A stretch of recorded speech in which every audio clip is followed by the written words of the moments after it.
Sabe, existe uma cidade que nunca, mas nunca mesmo dorme. E dentro dela, a cada segundo, trilhões de conversas acontecem ao mesmo tempo. O mais incrível? Essa cidade está dentro da nossa cabeça.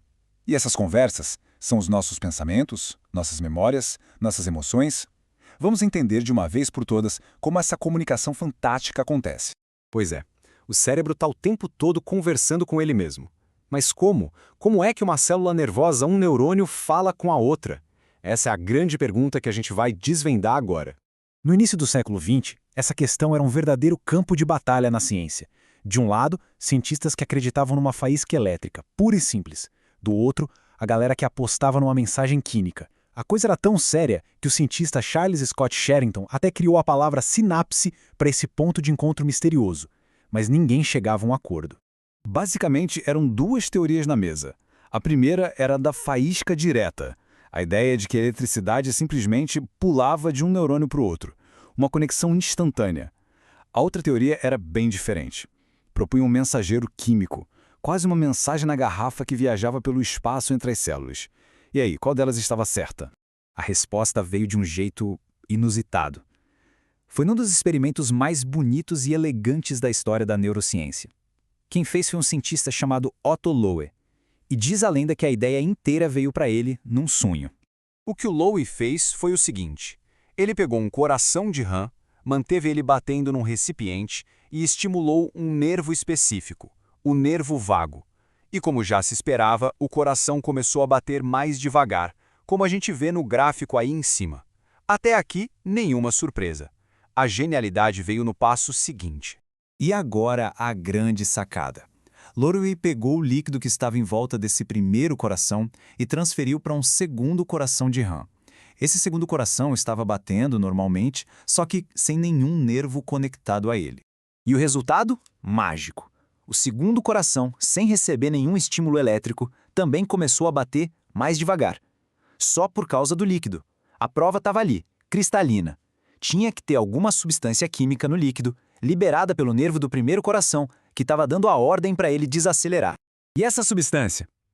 Mais tarde, foi identificada por outro cientista, o Henry Dale, como acetilcolina. Pronto, o debate acabou. A conversa entre os neurônios era, na sua esmagadora maioria, química. Essa descoberta foi tão importante que rendeu a eles o prêmio Nobel e mudou completamente o que a gente sabia sobre o cérebro. Ok, agora que a gente já sabe que o sinal é químico, vamos dar um zoom. Vamos ver bem de perto a maquinaria que faz essa conversa toda acontecer. Antes de mais nada, é bom saber que existem sim os dois tipos de sinapses. As elétricas são tipo um atalho, super rápidas, quase instantâneas. Mas a maior parte do nosso cérebro prefere as químicas. Elas são um pouquinho mais lentas, é verdade, mas essa pequena pausa permite uma coisa fundamental. Um controle muito mais preciso, mais sofisticado do sinal. É como um maestro ajustando cada nota da orquestra. Então, vamos olhar a anatomia dessa conversa. Pensa no terminal pré-sináptico como um porto, cheio de pequenos contêineres, as vesículas, carregando a mensagem química. O espaço entre os neurônios, a fenda sináptica, é como um pequeno canal. E do outro lado, na membrana pós-sináptica, a gente tem as docas de chegada, os receptores, que são moldados perfeitamente para receber aquela mensagem específica. Mas calma. Antes de um neurônio poder falar, ele precisa se preparar. Precisa criar um estado de tensão, uma energia guardada, sabe? Como uma mola esticada, prontinha para disparar. Isso se chama potencial de repouso.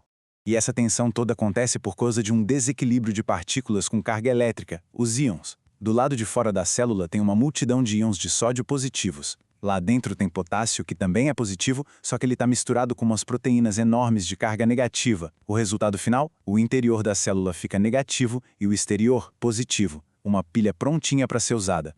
E essa tabela mostra bem que o desequilíbrio não é pouca coisa não, é gigantesco. Olha o potássio, o K+, 20 vezes mais concentrado dentro da célula. E o sódio, Na+, quase 9 vezes mais concentrado fora.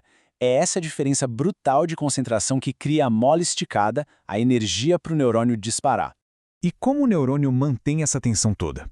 Com uma espécie de porteiro que não para nunca. A bomba de sódio e potássio. Ela gasta energia o tempo todo para fazer uma coisa: chutar 3 íons de sódio para fora para cada 2 de potássio que ela deixa entrar. É um trabalho constante, só para manter a mola esticada e pronta. Agora sim, Com a mola carregada, a gente chegou no clímax, a hora que o neurônio dispara. O nome disso é potencial de ação. É uma explosão de atividade elétrica do tipo tudo ou nada, ou vai ou não vai. E esse evento é tipo uma montanha-russa elétrica. Começa na calmaria do repouso, sobe com tudo na despolarização, despenca na repolarização e ainda dá um mergulho extra na hiperpolarização antes de voltar ao ponto de partida. Vamos ver essa viagem de perto. E olha só esse gráfico, é a montanha-russa em ação. A gente começa lá na base, no número 1, em repouso. Quando chega o estímulo, é como se os portões de sódio se abrissem. O sódio entra correndo na célula. E a carga, que era negativa, dispara lá para cima, fica positiva. Essa é a subida vertiginosa, a despolarização, no número 2. No pico, os portões de sódio fecham e os de potássio abrem.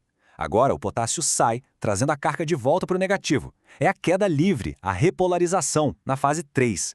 E ainda tem um mergulhinho extra no final, a hiperpolarização, na fase 4, antes que a bomba organize tudo de novo para o estado inicial. Essa onda elétrica viaja até o fim do neurônio, e a chegada dela é o gatilho para liberar os mensageiros químicos. Ok, a gente já viu como o sinal viaja, mas o que esses sinais querem dizer? Qual é, afinal, a linguagem do cérebro?